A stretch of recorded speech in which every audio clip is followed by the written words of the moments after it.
Поштовани колеги, благодарам за присуството на денешната пресконференција на ВМРО ДПМН. Јавните предпријатија со кои што раководат кадрите на градоначалникот на Куманово Зоран Дамјановски се пред банкрот.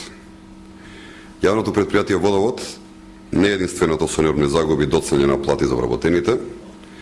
Тоа е сликата, за жал, речиси на сите останати предпријатија во градот Куманово. Па така јавното предпријатие Куманово паркинг Куманово последниот извештај бележи нето загуба за првите 6 месеци од 3.347.776 денари. Годишно општината, а тоа значи кумановчани, одвојуваат околу 7 милиони денари за покривање на долговите на ова предпријатие. Но и ова не е доволно.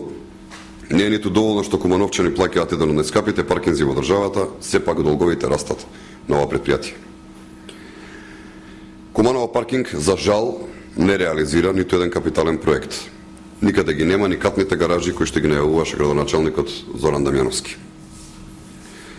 Обврските кон добавувачите на јавното предпријатие Чистота и Зеленило и јавното предпријатие Пазаришта изнесува 30 милиони денари и постојано се зголемуваат.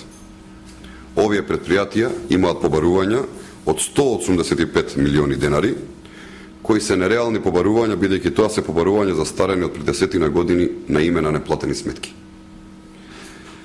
Со предпријатија кои што се во ваква очајна состојба, сосема е јасно зошто во Куманово има проблеми, а нема проекти. Зоран Дамјановски е градоначалник 8 години веќе и не реши ниту еден стратешки проблем на општината и не направи ниту една клучна капитална инвестиција од интерес за сите граѓани. Затоа е време Зоран Дамјановски да замине од градоначалничката функција. Време е Куманово да тргне напред.